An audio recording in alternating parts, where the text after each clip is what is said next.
Hello guys, कैसे हैं आप सब। आई होप कि आप लोग अच्छे होंगे। This is Rakshpal Singh, you are watching my channel JMK electronics. Guys आज का हमारा टॉपिक है रेक्टिफायर। सो गाइस आज हम बात करेंगे कि रेक्टिफायर क्या होता है, किस तरीके से काम करता है और इनका कहां कहां यूज होता है। यह सारी जानकारी हम इस वीडियो में लेने वाले हैं। सो गाइस चलिए वीडियो को शुरू करते हैं। गाइस वीडियो शुरू करने से पहले हमेशा की तरह मैं आपसे करूंगा रिक्वेस्ट, यदि अभी तक आपने हमारा चैनल सब्सक्राइब नहीं किया है तो प्लीज चैनल को सब्सक्राइब कीजिए और बेल आइकन को दबाइए। तो चलिए शुरू करते हैं। जैसे गाइस आप सभी जानते हैं कि जितने भी इलेक्ट्रॉनिक्स डिवाइस होती हैं वो सभी डीसी वोल्टेज पर ऑपरेट होती हैं और जो हमारी मेन लाइंस होती है वो एसी वोल्टेज होती है। तो रेक्टिफायर क्या काम करता है, यह सारी जानकारी इस वीडियो में हम लेने वाले हैं। और गाइस मैं आपको बता दूं कि रेक्टिफायर काफी इंपॉर्टेंट होता है क्योंकि जितने भी डिवाइस होती हैं उन सभी जगह पे रेक्टिफायर का यूज होता है। जैसे कि आपके मोबाइल का चार्जर हो गया, आपके कंप्यूटर की पावर सप्लाई हो गई, आपके लैपटॉप का अडेप्टर हो गया। तो इस सारी जगह पे जितने भी डीसी अप्लायंस हैं उन सभी जगह पे एक रेक्टिफायर सर्किट का यूज होता है। तो गाइस आज हम यहाँ पे एक सर्किट एनालिसिस भी करेंगे और रेक्टिफायर कितने टाइप के होते हैं इन सभी को प्रैक्टिकली देखेंगे। तो चलिए शुरू करते हैं। तो चलिए गाइस हम स्टार्ट करते हैं रेक्टिफायर को। गाइस रेक्टिफायर में सबसे पहले रेक्टिफायर की डेफिनेशन को समझते हैं। रेक्टिफायर क्या होता है। गाइस रेक्टिफायर एक ऐसी डिवाइस है जो कि एसी वोल्टेज को डीसी वोल्टेज में कन्वर्ट करता है और लगभग सभी इलेक्ट्रॉनिक डिवाइस में इसका यूज किया जाता है। तो गाइस इसके बाद हम बात करते हैं कि रेक्टिफायर कितने प्रकार के होते हैं। सो गाइस रेक्टिफायर बेसिकली 3 प्रकार के होते हैं। पहला होता है अपना हाफ वेव रेक्टिफायर, दूसरा होता है फुल वेव रेक्टिफायर और तीसरा होता है ब्रिज रेक्टिफायर। सो गाइस हम इन तीनों को एक एक करके स्टेप बाय स्टेप समझते हैं कि हाफ वेव क्या होता है, फुल वेव क्या होता है और ब्रिज रेक्टिफायर क्या होता है। सो गाइस सबसे पहले हम बात करते हैं हाफ वेव रेक्टिफायर के बारे में। गाइस रेक्टिफायर को समझने से पहले आपको एसी और डीसी वोल्टेज को समझना पड़ेगा। सो जैसे कि आपको पता है कि एसी वोल्टेज होता है और एक डीसी वोल्टेज होता है। इन दोनों पे ही हमारे सारे अप्लायंस वर्क करते हैं, या तो एसी पे ऑपरेट होगा या डीसी पे ऑपरेट हो रहा होगा।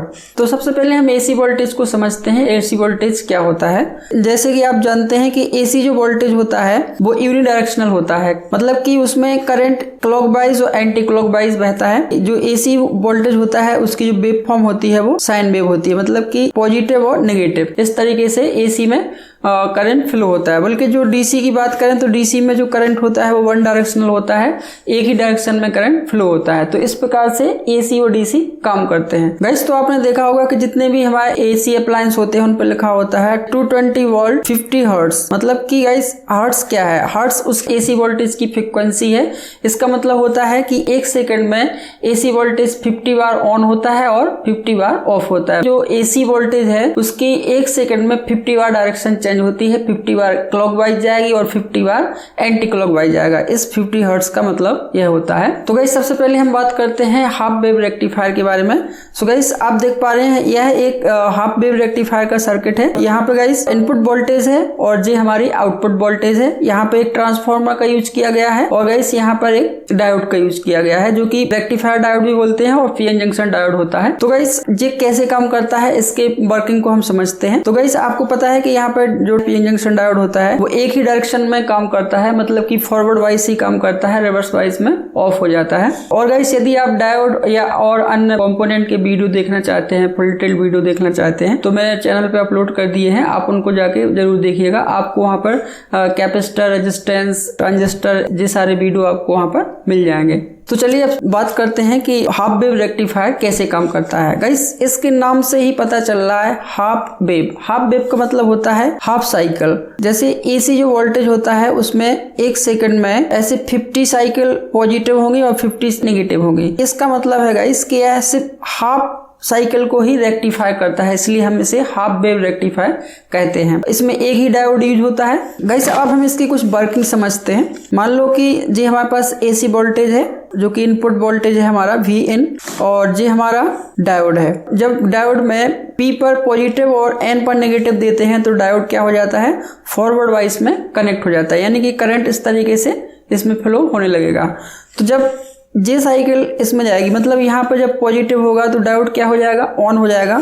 तो हमें वेव फॉर्म क्या मिल जाएगी, ऐसे वेव फॉर्म मिल जाएगी। इसके बाद गाइस जब यहाँ पर नेगेटिव हो जाएगा और यहाँ पॉजिटिव हो जाएगा तो डायोड हमारा क्या हो जाएगा, ऑफ हो जाएगा, मतलब कि हमें यहाँ पर कुछ भी वेव फॉर्म नहीं मिलेगा। देन इसी प्रकार से प्रोसेस चलती रहेगी तो हमें कुछ इस प्रकार से वेव फॉर्म मिल जाएगा। तो यह है हाफ वेव रेक्टिफायर। इसका जो वी आउट है, मतलब कि जब हम इस रेक्टिफायर से जो हमें आउटपुट मिलेगी वो इस फॉर्म में मिलेगी, क्योंकि एक रेक्टिफायर जो होता है वो उससे वोल्टेज को रेक्टिफाई कर देता है, जिसे हम पल्सेटिंग वोल्टेज भी बोलते हैं।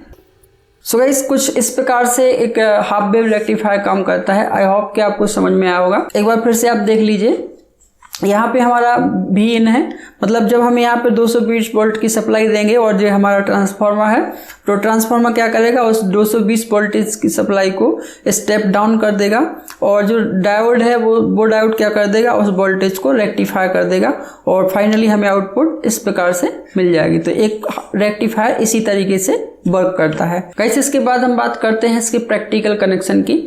सो गाइस यहाँ पर जो हमारा ट्रांसफार्मर है, और यहाँ पे हमने जो 2 वायर ली है, हमारी एसी वोल्टेज की सप्लाई वोल्टेज है, और यहाँ पे हमने एक डायोड लिया है। डायोड की जो वैल्यू है वो है IN4007, और जी हमारा P है और जी हमारा N है। तो इस प्रकार से कनेक्ट करके हम एक हाफ वेव रेक्टिफायर बना सकते हैं। गाइस इसके बाद हम बात करते हैं फुल वेव रेक्टिफायर के बारे में। So guys full wave rectifier में 2 डायोड यूज होते हैं, जहाँ पे जैसे हाफ वेव में एक ही डायोड यूज हो रहा था, और यहाँ पे हम 2 डायोड यूज करेंगे। यहाँ पे भी जी एसी वोल्टेज हमारी सप्लाई है, एक हमने यहाँ पर ट्रांसफार्मर यूज किया है, और जी हमारा लोड रेजिस्टेंस है, और जी हमें यहाँ पे वी आउट मिल जाएगा। तो गाइस ये कैसे काम करता है इसको देखते हैं। तो इसकी वर्किंग कुछ इस प्रकार से होती है। मान लेते हैं कि जी हमारे पास इनपुट वोल्टेज है, इसी प्रकार से जो हमारी आउटपुट होगी वो कैसे मिलेगी। तो गाइस यहाँ पे 2 डायोड यूज हो रहे हैं, तो हमें आउटपुट किस प्रकार से मिलेगी। एक्चुअली गाइस इसमें एक चीज और होती है कि जो इसमें जो ट्रांसफार्मर होता है वो सेंटर ट्रिप वाला ट्रांसफार्मर यूज किया जाता है। मतलब जैसे आपने यहाँ पर 12-0-12, मतलब यहाँ पे 3 पिन्स वाले जो आउटपुट वाले ट्रांसफार्मर होते हैं वो वाले ट्रांसफार्मर यहाँ पर यूज किए जाते हैं फुल वेव रेक्टिफायर में। तो जब गाइस यहाँ पे इस वाली साइकिल को देखते हैं, जब यहाँ पे पॉजिटिव हो जाएगा तो ये पॉजिटिव है और ये नेगेटिव है, मतलब कि हमारा डायोड क्या हो जाएगा, ऑन, मतलब करंट कुछ इस प्रकार से फ्लो होने लगेगा इस सर्किट में। तो हमें आउटपुट क्या मिल जाएगी, ऐसे, मतलब ये किसकी आउटपुट है, D1 की आउटपुट। इसके बाद गाइस जब यहाँ पे पॉजिटिव हो जाएगा तो करंट इस तरीके से बहने लगेगा, तो ये हमें जो आउटपुट मिलेगी वो D2 की आउटपुट इस प्रकार से मिल जाएगी, क्योंकि जब जे डायोड ऑन रहेगा तो जे ऑफ रहेगा, और जे ऑन रहेगा तो जे ऑफ रहेगा, कुछ इस प्रकार से। मतलब अगर जे ऑन है तो जे हमारा ऑफ रहेगा, इसी प्रकार से जे हमारा ऑफ रहेगा तो जे हमारा ऑन रहेगा, मतलब इवन ऑड में काम करेंगे ये दोनों डायोड। तो हमें इस प्रकार से हमें D2 की वैल्यू मिल जाएगी।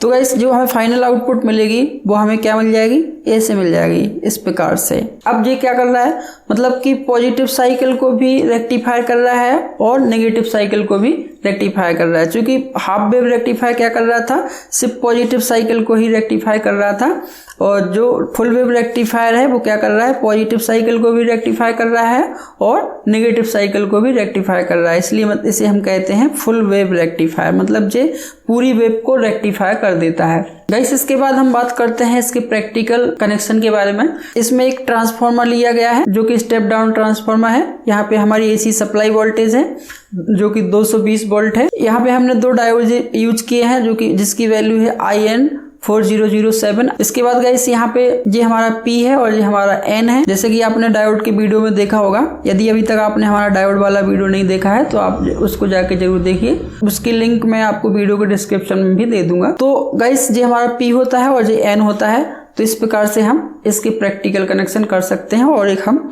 फुल वेव रेक्टिफायर बना सकते हैं। गाइस इसके बाद हम बात करते हैं ब्रिज रेक्टिफायर की। तो ब्रिज रेक्टिफायर का सर्किट डायग्राम कुछ इस प्रकार से होता है गाइस।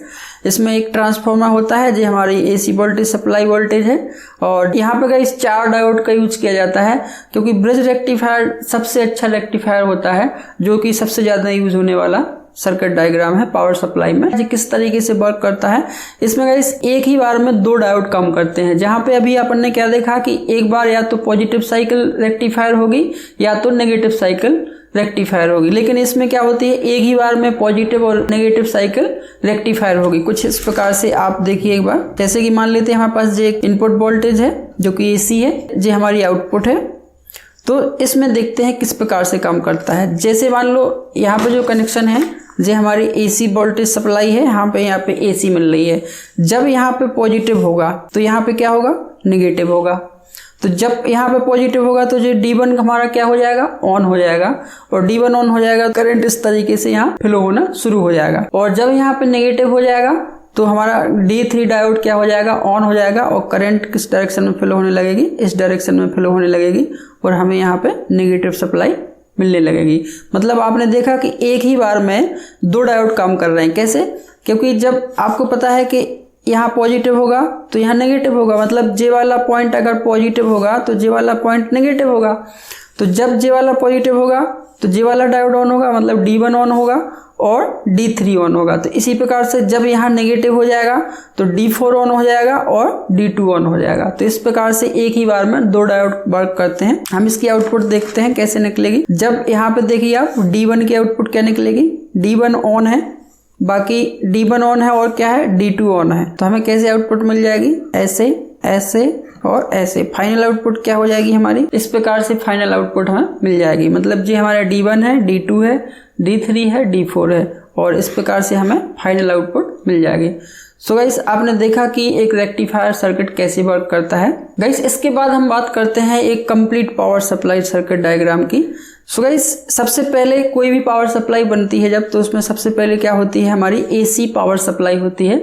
इसके बाद गाइस जो दूसरा सेक्शन होता है वो हमारा रेक्टिफिकेशन का सेक्शन होता है। कोई भी पावर सप्लाई हो आपके पास तो सभी में ये सेक्शन होंगे। इसके बाद गाइस जो हमारा नेक्स्ट सेक्शन होता है वो हमारा फिल्टर होता है, और इसके बाद जो हमारा नेक्स्ट सेक्शन होता है वोल्टेज को रेगुलेट करना पड़ता है, तो वहाँ पे एक वोल्टेज रेगुलेटर सर्किट भी यूज होगा। इसके बाद गाइस यहाँ पे कई बार आपने देखा होगा कि हमें मल्टीपल पावर सप्लाई चाहिए होती है, जहाँ पे कई बार हमें 3.7 वोल्ट चाहिए, हमें कहीं किसी सर्किट को हमें 5 वोल्ट चाहिए, कोई सर्किट हमारा 12 वोल्ट पे ऑपरेट हो रहा है, जैसे कि आपने कंप्यूटर की पावर सप्लाई में देखा होगा बहुत सारी वायर होती हैं। तो इस प्रकार से गाइस एक कंप्लीट पावर सप्लाई का सर्किट काम करता है। आप इस तरीके से एक अपनी खुद की पावर सप्लाई डिजाइन कर सकते हैं, जो कि आने वाला जो अगला वीडियो होगा वो एक पावर सप्लाई पर भी होगा। हम एक ब्रेडबोर्ड पर एक पावर सप्लाई बना के देखेंगे। आई होप गाइस कि यह वीडियो आपको पसंद आया होगा। यदि आपको वीडियो पसंद आया तो प्लीज वीडियो को लाइक कीजिए, और अभी तक आपने हमारा चैनल सब्सक्राइब नहीं किया है तो प्लीज चैनल को सब्सक्राइब कीजिए। सो गाइस आज के लिए बस इतना ही। Thank you for watching this video.